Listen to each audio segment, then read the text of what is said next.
জি, আসসালামু আলাইকুম। সকল শেয়ার হোল্ডারদেরকে অনুরোধ করতেছি যে আমিন ভাই যেহেতু আলিস সেন্টারে যাচ্ছে কালকে, এটা আমাদের জন্য বিশাল একটা সুখবর। সকল শেয়ার হোল্ডার এবং আমি ডায়মন্ডদেরকে অনুরোধ করব যারা ওইখানে আছেন সকলে আমিন ভাইয়ের সাথে থাকবেন। এবং আমি চাই আমিন ভাই আলিস সেন্টারে বসে বাকি সকল কোম্পানি পরিচালনা করুক। এটা যদি আমরা করতে পারি, আমিন ভাইকে সহযোগিতা, আমার কাছে মনে হয় আমাদের 99% প্রবলেম সলভ হয়ে যাবে।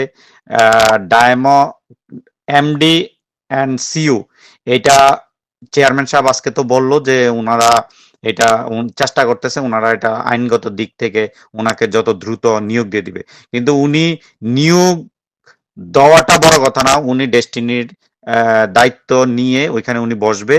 এবং আমি আমিন ভাইকে অনুরোধ করব, প্লিজ আপনি আর্লিস সেন্টারে বসে বাকি কোম্পানিগুলো পরিচালনা করেন যেভাবে আপনি আগে পরিচালনা করতেন।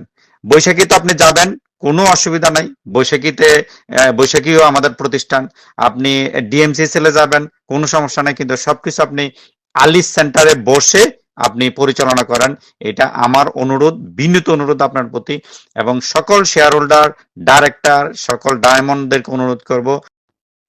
সম্মানিত সকল শেয়ারহোল্ডারদের অবগতির জন্য জানাচ্ছি যে আগামীকাল সকাল 11টায় আমাদের সকলের প্রাণপ্রিয় নেতা জনাব মোহাম্মদ রফিকুল আমিন আলিস সেন্টারে আসছেন। 26শে মার্চ আলিস সেন্টারে আসছেন এবং আপনারা সকলেই আপনাদের সাথে সংশ্লিষ্ট সকলকে নিয়ে সকাল 11টার মধ্যে সেখানে উপস্থিত থাকবেন। এটি আমাদের জন্য একটা বিজয়ের দিন, বিজয়ের মাস, বিজয়ের দিন। ইনশাআল্লাহ আগামীকাল থেকে আমাদের সম্পূর্ণ আনুষ্ঠানিক যাত্রা শুরু হবে ইনশাআল্লাহ।